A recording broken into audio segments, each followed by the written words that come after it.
Assalamualaikum warahmatullahi wabarakatuh. Melanjutkan pembahasan yang kemarin, kaidah i'lal, kita masuk di kaidah yang nomor 6. Nih. Sebenarnya kaidah ini yang sangat ringkas. Saya anjurkan untuk lebih mendalami di kaidah i'lal. Mungkin pernah diajarkan di MTS ataupun di pondok. Kalian coba buku lagi tentang kaidah i'lal yang berbentuk bahasa Arabnya. Jadi ada bentuk bahasa Arabnya. Dahulu disuruh menghafal. Karena kita akan mendalami kaidah i'lal ini tapi dengan yang ringkas. Maka saya tuliskan ini ringkasannya. Ini ringkasan yang saya baca biar lebih mudah untuk dipahami. Nomor 6. Kaidah wawu terletak di antara fathah dan kasroh dan didahului fathah, kasroh, didahului huruf mudhoro'ah, maka wajib dibuang. Maksudnya gini, contoh yaitu wa'ada yaitu wa'ada yaitu kalau dikembalikan ke asalnya maka adalah ya'idu, wazannya yaf'ilu. Ini kalau kita kembalikan ke kaidah i'lal ya, bentuknya ya'ilu. Kalau kita memakai pendapat yang lain yang pernah dulu saya terangkan di awal, bahwasanya ketika ada pembuangan, ini kan ada pembuangan yaitu wawu, yang dibuang itu wawunya. Maka ketika ada pembuangan, wazannya adalah menyesuaikan. Yaitu berarti wazannya ya'ilu wazannya.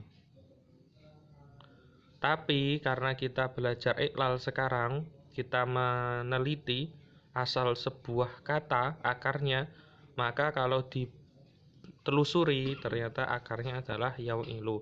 Sepertinya bertentangan dengan pemahaman kita di awal dahulu. Jadi ketika ditanya gini, kalau kalian ditanya ada sebuah pertanyaan ya'idu wazannya apa? Yang tepat wazannya adalah ya'ilu.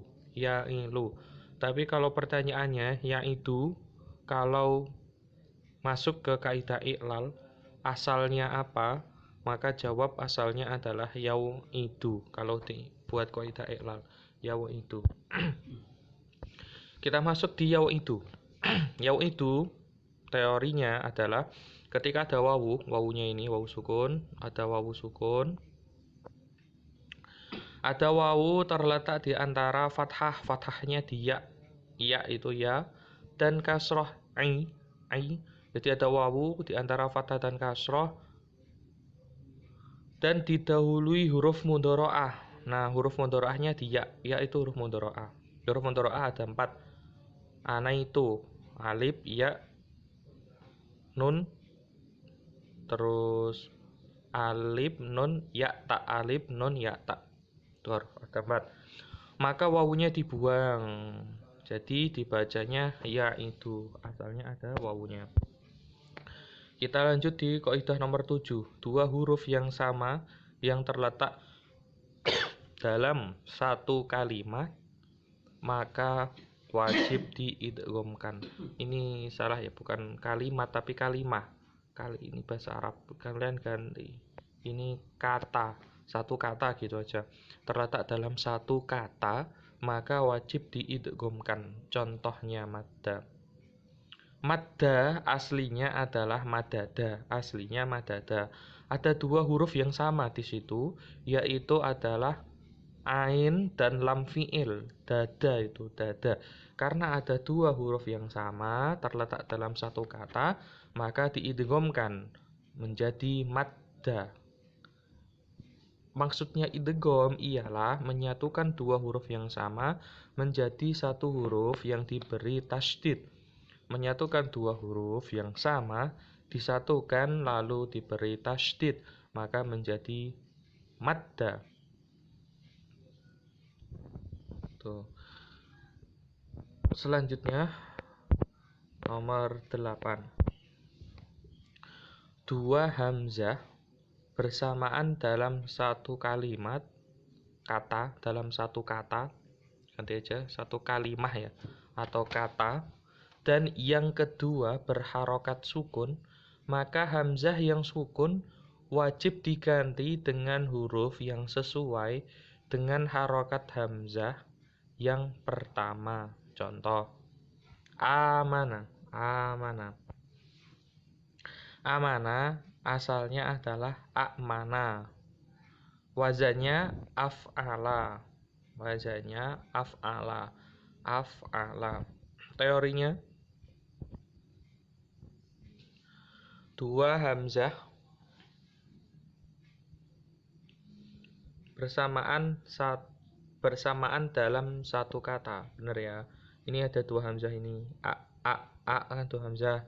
Satu kata. A mana itu satu kata. Yang kedua berharokat sukun. Yang kedua ini hamzahnya sukun. A sukun. Maka hamzah yang sukun wajib diganti dengan huruf yang sesuai dengan harokat hamzah yang pertama. Diganti dengan huruf maksudnya gini. A mana, hamzah yang kedua kan sukun. Nah, hamzah yang pertama harokatnya kan fathah. Maka diganti dengan huruf yang sesuai. Karena fathah, setelah fathah itu alif. Huruf yang sesuai setelah fathah itu alif. Kalau setelah kasroh itu ya. Kalau setelah domah itu wawu, itu huruf yang sesuai. Huruf yang sesuai. A mana kan nggak sulit dibaca. A mana. Maka teori ini, karena teorinya yang ini ya, karena hamzah yang kedua sukun dan hamzah yang pertama berharokat fathah, maka menyesuaikan berubah menjadi amana. Yang sesuai fathah ialah alif. Fathah itu sesuainya dengan alif. Sama seperti hukum mat. Kalau kalian belajar ilmu tajwid di hukum mat, ada keterangan bahwa hukum huruf mat ada 3. Alif sebelumnya fathah, ya sebelumnya kasroh, wawu sebelumnya domah. Contoh lagi, umul, umul. Aslinya adalah umul, wazannya uf'ul. Ada hamzah yang kedua sukun, sebelumnya domah, maka harokat domah, huruf yang sesuai dengan domah adalah wawu. Contoh lagi, imanun, aslinya adalah i'manun, i'manun. Maka hamzah yang kedua diganti dengan ya, karena hamzah yang pertama harokatnya kasroh. Jadi kita tahu sekarang sering kita ucapkan lafadz imanun, ternyata aslinya adalah i'manun.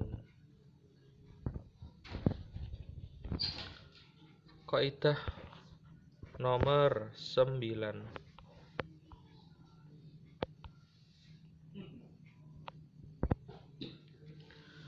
Ya sukun terletak setelah domah maka wajib diganti wawu. Ya sukun, contohnya gini, langsung contoh, mu'sirun. Asalnya adalah muisirun. Muf'ilun, wazannya muf'ilun. Isim fa'il, muf'ilun. Ya sukun, di ya-nya mui ini, mui, ya sukun, huruf yang kedua. Ya sukun terletak setelah domah. Domahnya di mem, mui, maka wajib diganti wawu. Nah, menyesuaikan dia, maka menjadi musirun. Karena secara umum wawu sukun sebelumnya domah. Domah itu wawu, kalau fathah itu alif, kalau kasroh itu ya. Musirun menjadi muisi. Musirun asalnya muisirun. Ya diganti wawu karena ada ya sukun jatuh setelah domah. Ya sukun jatuh setelah domah, maka ya sukun diganti dengan wawu. Nomor 10. Wawu atau ya yang terletak setelah alif zaidah, maka wajib diganti hamzah. Contoh qailun, asalnya adalah baiun qawilun. Qawilun. Gini.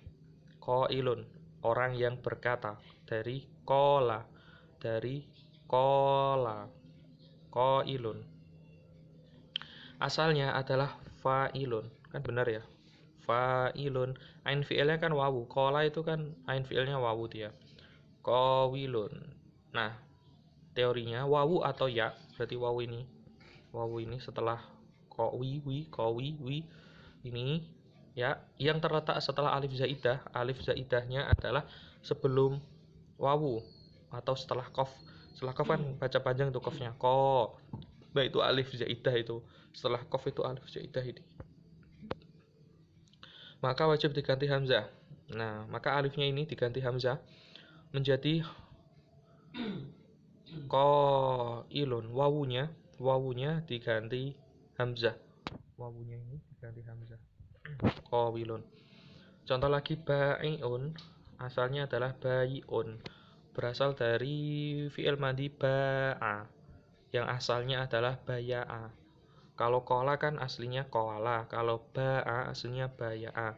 Isim fa'ilnya aslinya bayiun, fa'ilun. Karena ada ya di sini, sebelumnya ada alif zaidah, maka ya diganti hamzah menjadi ba'iun.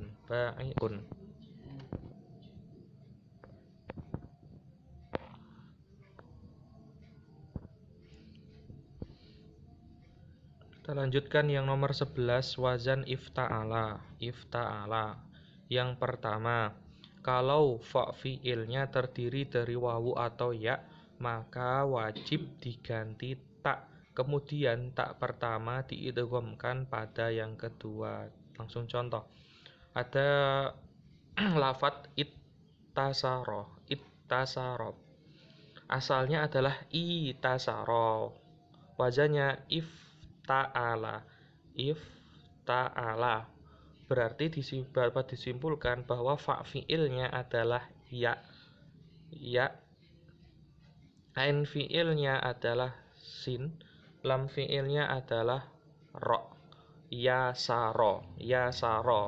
Ketika mengikuti wazan ifta'ala menjadi itasaro. Teorinya ada fa fi'il terdiri dari wawu atau ya. Ya, fa fi'ilnya kan ini berarti ya-nya.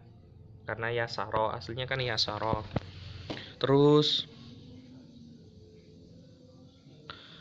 wajib diganti tak, maka menjadi ittasaro. Jadi ya sukunnya ini diganti tak. Ya sukunnya diganti tak. Ini kurang ini. Sebenarnya masih ada satu kata lagi sebenarnya. Jadi iya sukunnya ini diganti tak, otomatis kan menjadi ittasaro. Ada tak sukun terus tak berfathah. Lalu tak sukun itu diidghamkan maka menjadi ittasaro. Sebenarnya ada prosesnya ini. Ittasaro lalu ditambahi menjadi ittasaro, tak pertama sukun, tak yang kedua tetap fathah. Karena ada dua tak yang sama, maka ditasydid menjadi ittasaro, diidghamkan menjadi ittasaro. Yang kedua sama ittafaqo, asalnya adalah iutafaqo. Aslinya wafaqo, fa fi'ilnya wawu. Ifta'ala menjadi iutafaqo. Karena fa fi'ilnya wawu mengikuti wazan ifta'ala. Jadi ini teori khusus wazan ifta'ala ya. Wazan ifta'ala saja, khusus wazan ifta'ala saja. Maka tafaqo, wawunya diganti tak menjadi ittafaqo. Setelah diganti tak maka diidghamkan maka menjadi ittafaqo, bersepakat. Nomor 2, yang kedua, kalau fa fi'ilnya terdiri dari shad, dot, to, dho, maka taknya wajib diganti to. Gini contohnya. Ittoroda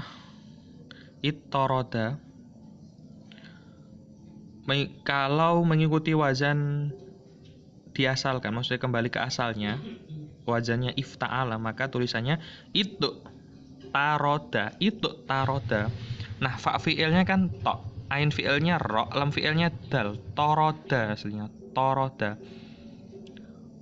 Khusus untuk to, dot, tak, zal, maka yang dirubah adalah tak tambahannya, tak di wazan ifta'alanya, tak tambahan inilah, tak tambahan ini.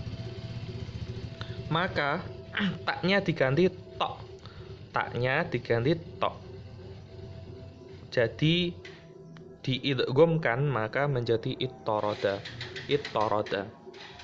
Kan berbeda dengan contoh yang atas ini itafako. Itafako kan wafako.